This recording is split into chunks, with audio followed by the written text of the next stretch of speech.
Welcome to your Aligned as Fuck Life podcast, hosted by your girl, Shalvika.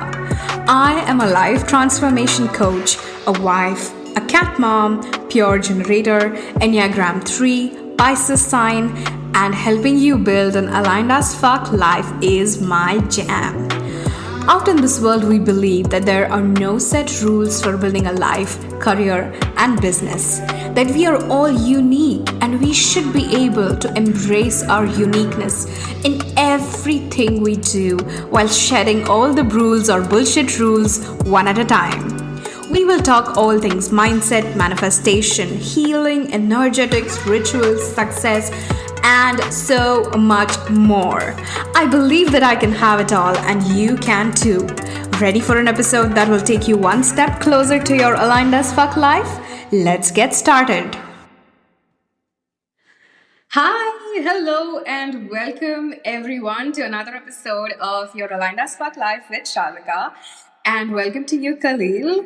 It is so amazing to have you here. I'm so grateful that you're here. So today we are going to dive into the depths of internal consent, and of course we will go there. But before that, Khalil, would you do us the honors of introducing yourself? Sure. So I'm Kalil Cohen. I am based in the United States. I live on the West Coast. I grew up in California, and currently I'm in Oregon. And I grew up feeling like I didn't fit in at all, and I didn't have language for understanding why that was. Yeah. I grew up in a pretty close-knit community. I'm Jewish, and I grew up in like a community that was very, there was a lot of sense of belonging in terms of being people who support each other and are there for each other and are actively making choices that connect us and bring us closer together. And so that felt like a strong sense of belonging. And also the Jewish context in the United States is a post-Holocaust, post-genocide reality where there's a lot of feeling of fear and just like this sense of detachment from emotions as the safest way to manage something that's unmanageable. Yeah. And so I also grew up with almost no, like my parents' emotional intelligence, if you were to rate it as like 0 to 100, let's say they're at the like 5, you know, on the level of emotional intelligence that they have, and a very, very left brain dominant life. And that was like a safety mechanism to just only be in the intellect as a place that's easier to be than to like be in your emotions, be in your creativity, be kind of in the flow of life. And so I'm an artist, and that was already just a clash for me. Like I'm definitely very intellectual and really enjoy my left brain, but not in a vacuum. I guess. I'm also a Pisces, and Pisces is like the most So am I. really? Oh, so you know, a very emotional way of like orienting to the world, you know?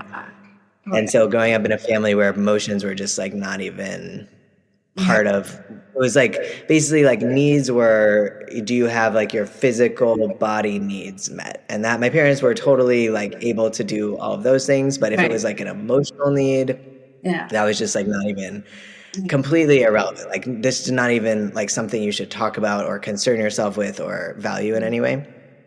And so I grew up with like a big gap in knowing my internal world, being able to articulate it, and being able to relate to other people on like an intimate level. And then layered on top of that, I'm trans, and growing up, I'm 40. So when I was growing up, that was not a thing that anyone had heard of or talked about at all. And so I didn't know that about myself until I was like 19. I just like hadn't figured it out yet, but I just felt like a sense of like how I naturally am, what I'm naturally like interested in or want to do just doesn't somehow fit in with what I'm supposed to want or be. And so that was just a big journey that helped me, like, in terms of thinking about internal consent, it's like such a profound experience of choosing myself and my internal experience over like what anyone else in my entire life wanted for me or thought about me or expected from me.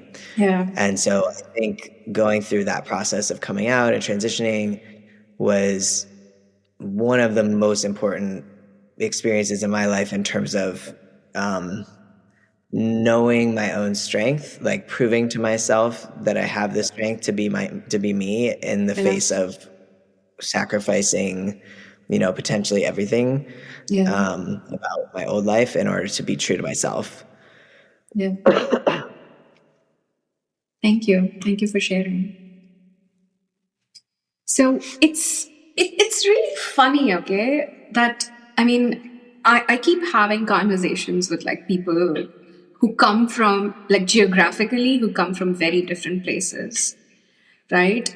But I think we were all raised with a very similar mindset. I mean, even like growing up in India, right? Like in the post imperialist India, it is the same thing. Like I had a corporate job for 9 years, and for my parents, it was like, oh my God, you're living the dream, right? Like you have everything. You have a good job, you have stability, you have money. Again, all the left brain things. You have a college degree, you can speak English well, you can communicate. I mean, all of these things for them meant a successful life. Yeah, and probably safety as well. Absolutely, because they did not grow up with that kind of safety, right? Like, which I'm sure was the case with your parents as well. Because like my grandfather worked in the Royal British Air Force, so when they left, that was just everyone had to, not everyone, but a lot of people had to start from the bottom. Yeah. Right, and build up.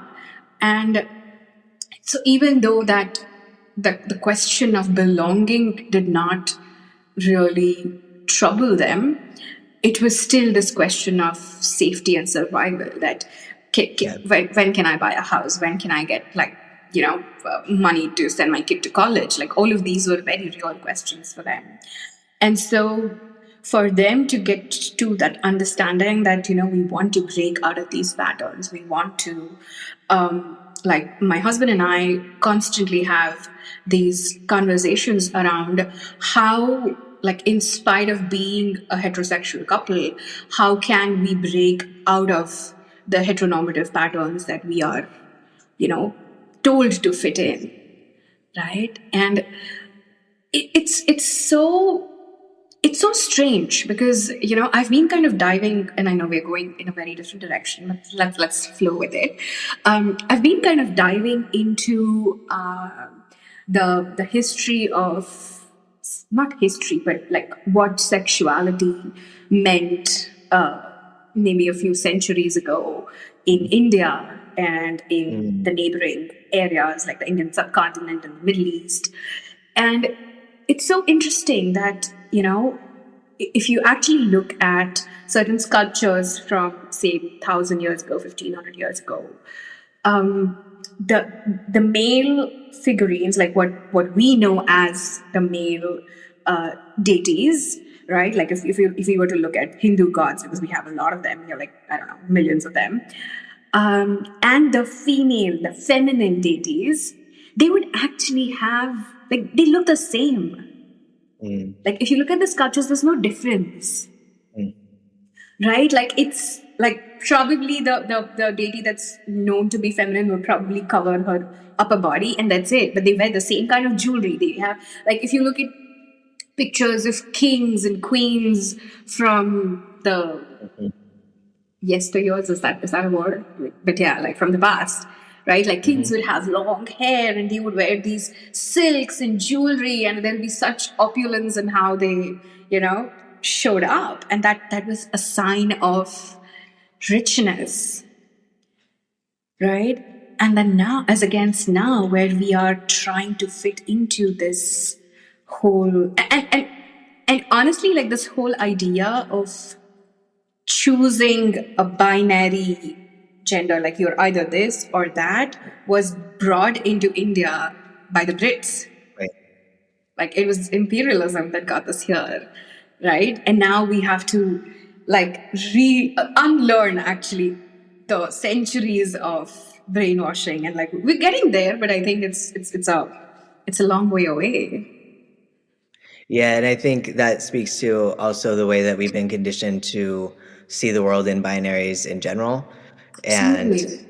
like it's part of what has disconnected us from the natural world, because in nature, like a binary is just not actually a thing that exists in the natural world at any level that you look at, from the micro to the macro, and including in humans, like what you're saying, right? It's like naturally in humans, there's not a binary either. Yeah. And it's so interesting to be so steeped in it ourselves that it's hard to even believe that's true, or to imagine that it's true, that the binary, it doesn't already exist, and we're now breaking out of it in some radical acts of like, rejecting it because there's a hierarchy associated with it. And it's like to realize that it's actually completely fabricated from the beginning, and that there's no reality to it. I think one of the things that speaks to is just the fact that we can see through any lens. And when we disrupt one lens, it kind of has a cascading effect where if you, like for me, being trans, like disrupting that lens around gender binary was a huge aid in then being able to disrupt so many other lenses. Yeah. And I think like in terms of thinking about internal consent, it's like we have this story that you were speaking to from your family, from my family, of like there's this one path. If we follow that one path, it will lead to where we want it to go. It's completely predictable. It's manageable and safe. If we do that one thing, anything else is completely unsafe and just not an option. Yeah. And when we can break out of that binary as well, then there's room for internal consent. Because if our only options are safety or danger, then we can't have like genuine consent to something, because obviously if your life is threatened, your only option is to choose safety, right? So it takes being able to see the world in the multicolored full dimensions that it exists to be able to really believe that there's something outside of the boxes, to then actually orient to, okay, if there's possibility that doesn't just mean complete, like I'm going to die or be abandoned or like rejected by my people or whatever, then what would I choose? Yeah. Yeah. Yeah. And I think, I mean, so for someone who's listening, right, what according to you would be, say, the first step to kind of get there, to kind of, be able to tune into their internal radar, if I may, and, to get to that point of being able to choose themselves? Like what is an absolute criticality or critical thing that's necessary? I think there's two things. The first is our bodies. So very often we're overriding what our bodies need. In the mathematics of capitalism, our bodies are not a player at all. They get a 0 on the scorecard. And so we've all been trained so deeply. Like even if you think about it, I don't know how the school system works there, but for us, it's like even to go to the bathroom when you're in school is like, you can't just go to the bathroom when you need to go to the bathroom. Like the most simple biological functions are controlled and repressed within like how we learn to become an adult in our society. And so learning to actually hear what your body is saying is the first step, and also a really challenging step. I think one of the things that's challenging about it is often what our body is saying is that we need a lot more rest than we're getting. And if we're not willing to hear that, and we're not willing to give it that rest, it's intimidating to actually seek that consent because we don't want to hear the answer. It's like the same thing if you were talking to another person and wanting to get consent from them. Like you have to actually be open to whatever the person is going to respond with. If you're asking a question, but your only option that you're open to is one specific option, then you're not actually able to like reach for real consent. So in terms of internally, there's that piece of like accepting that our bodies have limitations that don't work well in the social structure that we have. Yeah. And that we've been overriding probably most of our entire lives. Yeah. And so that's a lot to just grapple with. Yeah. And I think in my personal experience, right, like I am working on healing it, but I have had a terrible relationship with food. And one of the things that came up when I kind of dove into like where that comes from was, when I was a kid, like I would be served this entire plate of food, right? And if I didn't want to finish it, which was my body telling me that it's time to stop, right? I would be told that, people are dying hungry on the streets. There's so much poverty in our country. And you're getting food to eat. You need to be grateful. So it was so programmed. Like even a simple thing, as simple a thing as how much food you consume. I mean, we were taught not to trust our bodies. Exactly. And it's just so mind-blowing how long it's like the long-lasting effects of it, right? Of something that was said to me when I was probably 3, 4, 5 years old. And like I would have this ball of guilt every time I would waste food. So, then my only option was to finish what was served to me. And that just fucked up my relationship with food and had like a cascading effect on. And that's the thing, right? This is just one tiny layer of how we don't trust the bodies.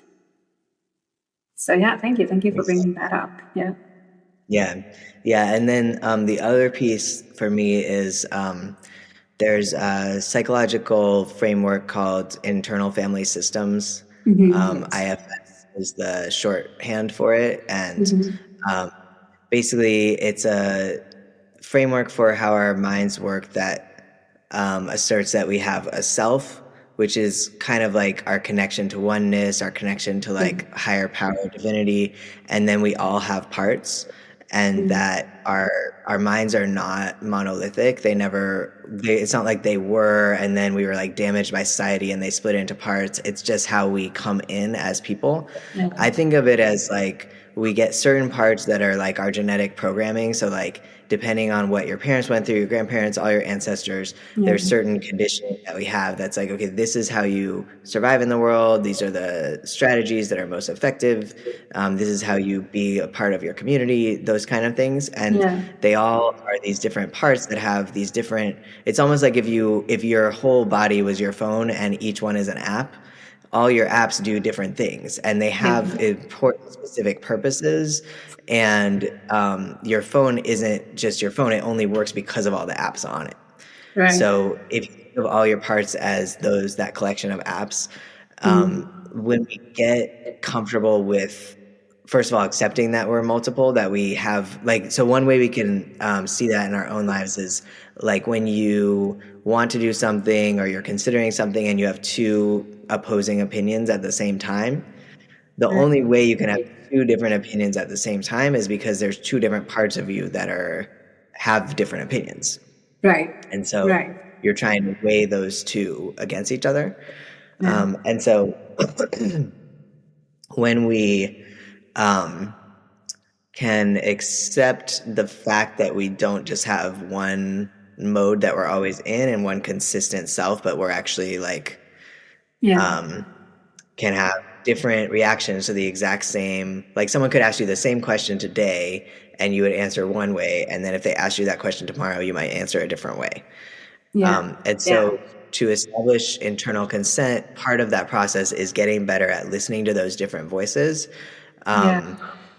Oftentimes we get scared to do that because there are certain voices that are really loud in our heads, and those voices can take over and really mess up our lives. Like what you're speaking to around food, it's like something like that where it's like not safe to listen to that voice, because if I do, I'm going to have this whole cascade, like you were saying, right? Cascade of effects that are going to come because I listen to that voice. And so instead we try to like shut them all down. But the kind of the place beyond that is being able to listen to them without, in parts where it gets called getting blended with them. When we get blended, we just do whatever they say. And most of them are kind of young. They're like a toddler or a teenager. And so, you don't necessarily want to act like a toddler or a teenager when you're trying to make a decision about something. So it's not convenient to get blended with your parts. But there is a way to, just as a parent does, hear what your part is saying. Like they're really upset because they wanted to get that shiny thing at the counter, at the checkout line that is really unhealthy and you don't want to buy. And you're able to listen to that desire and honor it without buying the thing and having like some unhealthy, experience that actually your body is probably not consenting to. And so there's a way of managing kind of your desires and your coping mechanisms and your needs, where you're listening to them all, but you're not getting swept up in them. And so that gaining that skill is the other piece of internal consent, which is increasing the window of tolerance for like big emotions. It's like the same way where a kid has a tantrum, and sometimes you can handle their tantrum and you're just super calm and patient, and sometimes it's just, you just want to scream at them and just leave the room and like freak out, And so increasing your capacity to be with those tantrums and not, just buy them the thing to get them to stop tantruming. Obviously that's not a good solution. That's kind of the other skill, I think the other foundational skill of internal consent. Yeah. And it's really, I mean, even this, right? Like when you were talking about this, and I know like, I think parts integration is such a big part of getting to that space. But even there, because we are raised with such a binary idea of what's good and what's not, right? It becomes difficult to listen to those voices sometimes. Yeah. Because, you've been raised to be like a good girl, a good boy, a good this, a good that, this is right, this is wrong. You throwing a tantrum is wrong. You getting angry is wrong. You being sad and crying is weak, whatever, right? Whatever that looks like. Yeah.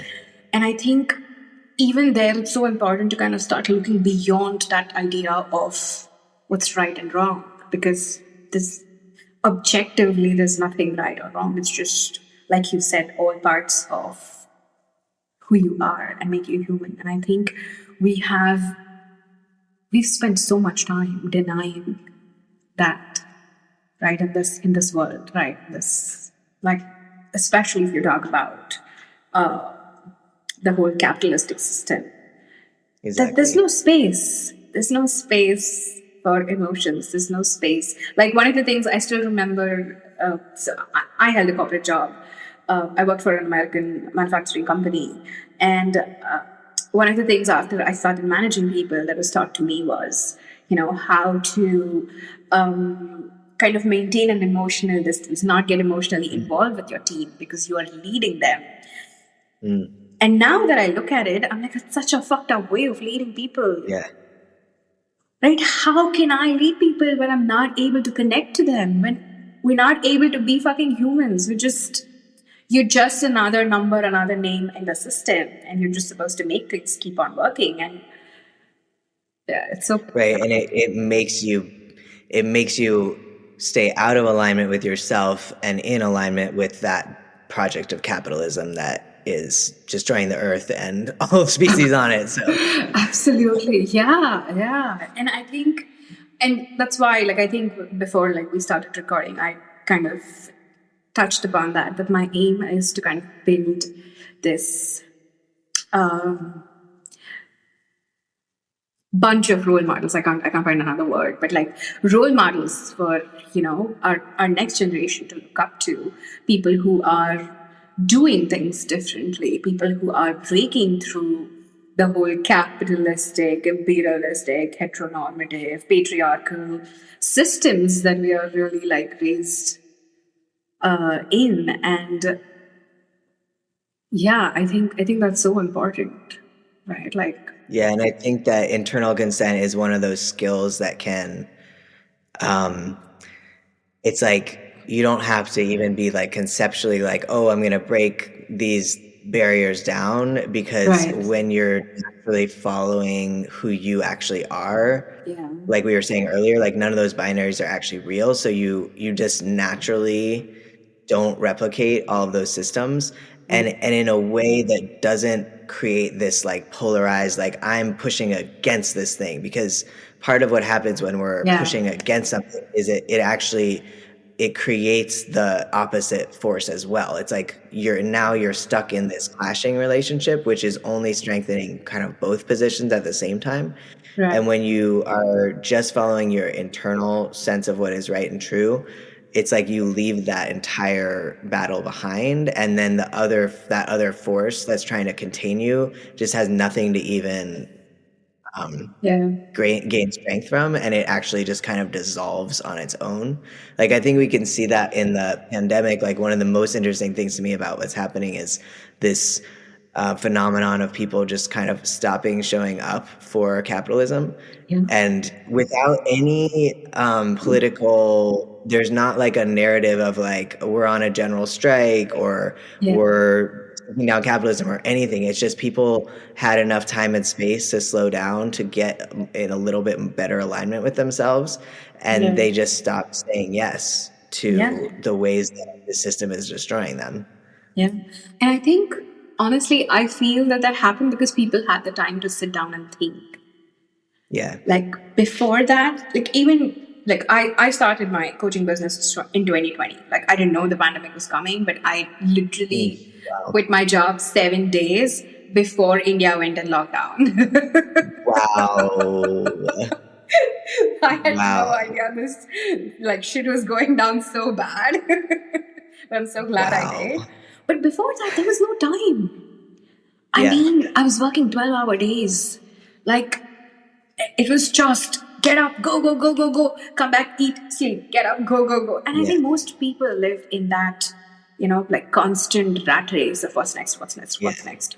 And I think the pandemic gave the world the pause that it should always have. Like, you don't need a pandemic to do that to the world. But then it kind of just opened people's eyes that, there is a different way of doing this. Like without me dying or without me going bankrupt or without me not having food to eat. And I think that...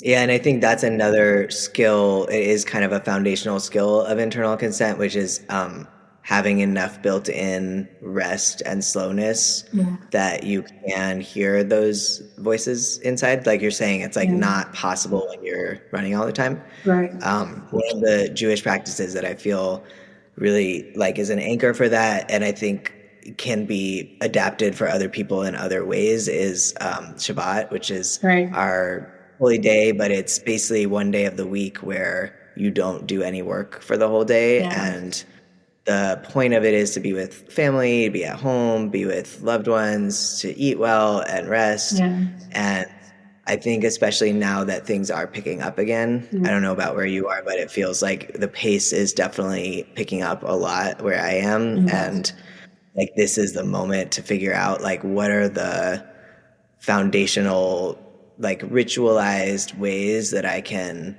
honor rest. So I think one of the things that's helpful about ritual is that you're not any longer like, oh, should I do this or not? Do I put it on my calendar? I don't really have time for it. Like, it just doesn't work that way. It's like, no, this is how we live. This is what I do. This is who I am. You know? And so like, how can we integrate deep rest that is very regular into our lives in that way where we actually are going to have enough space to know what is going on inside of us. And like you said, right? Like, of course, this is a religious ritual that you have, but I feel every part of the world has certain characteristics traditionally that help you incorporate rest. And slowness and just time and space. So the city that I live in India, it's called Pune. And Pune is famous to be... So it's very close to Mumbai. And Mumbai is like this fast-paced kind of New York kind of vibe. Like it's always... It never sleeps. It's called the city that never sleeps. And Pune is like a 3 hours drive from there. And traditionally, people from Pune are known to be people who are laid back, because everything, like all shops, everything would be shut in the afternoons from 1 to 4 p.m. Like people will stop serving food, people will stop selling, people will close banks, and everyone will go home, take a nap, have lunch with their families. Yeah. Right? And now, like with this whole influx of so much capitalism and modernization, there was so much shame to those institutions, to those traditional institutions. They were shamed to such an extent. Now everyone's like people are using that as USP now. Like we're no longer shut from 1 to 4. And I'm like, dude, you're going the opposite direction. Yeah. That's not where we need to head. We need to head to that space where, it's normalized that, you take time for yourself. You rest and you do those things. But unfortunately, that's not how the world, majority of the world views it. So. Yeah, and then I also like to think about it in terms of the seasons, and like right now it's winter where I live, and we also don't have within capitalism. There's like you just work exactly the same amount every day, all year round, regardless of like what season it is, And like if you look at the natural world, like that is in no way reflected in how life functions and how sustainability functions. And so I think in the same way that we can look to our older traditions, which were much more sustainable, pre-capitalist traditions, to see like how rest works on the human level, like looking at the seasonal level and how all the creatures, it's very obvious. Like you don't have to do a lot of digging to be like, oh, the winter is like a time of being slow and resting. Like that's just clear, And so how can we, especially if we're not, thank God, trapped in 9-to-5 jobs, how can we actually, like for me, this winter has been a big process around how do I actually honor what my body is telling me. And it's being of that internal consent and being willing to rest. It's like, I definitely have those voices of shame come up of like, I'm like taking up space in this. I'm like worthless. I'm not good enough. I'm not able to have a business. Like, that's just not possible to actually honor what I need and do that. And so there's just so many external voices. And I think also going back to the parts work stuff, you start to also get a better ear for, is this one of my parts, or is this a story that was told to me and kind of brainwashed me earlier on? And the more you get in touch with your own parts, the easier it is to tell the difference. And it's almost like those parts have a different accent than your parts have, and you're like, oh, you're from another place. And once you can tell the difference, it completely changes. Like I still have to grapple with those things and have all the shame and the doubt and the guilt come up, but I'm able to externalize it and understand that it's a thing that I don't believe in, that was taught to me, and that I'm actively like disengaging from. And that also helps to like lean into that rest, which is, like we said, like the only place from which you can then move. Yeah, absolutely. And I think it also needs a lot of resilience, like what you were saying, right? Like you need to be in that space of, I'm going to keep going. Like even though this is against the grain, even though all of these voices are telling me that, you're not doing enough, you're not being enough, you're not whatever, right? And to just kind of keep on building that. Because I used to believe for the longest time that it needs courage, but it's not courage, because courage can come in bouts and go. Right? It needs that steady sense of, I'm going to keep doing this, even when, it just feels like no one gets me. It feels like, because that's something that I have been grappling with in the last few months. Like, especially, when you're living in a country, in a traditional country like India, there are very set roles that we are all assigned in a family, right? Like there are very set expectations that are set as a daughter, as a daughter-in-law, as a wife that I'm supposed to fulfill. And then there was this constant sense that I'm fighting all the time. And I think you kind of touched upon that. When you're fighting, the other forces also kind of get stronger. But I think it's also a lot to do with building that strength inside of you, building that resilience inside of you, that trust inside of you, that safety inside of you, so that you keep going no matter what, no matter who is with you or not. That doesn't matter anymore. That's inconsequential when you have that internal safety.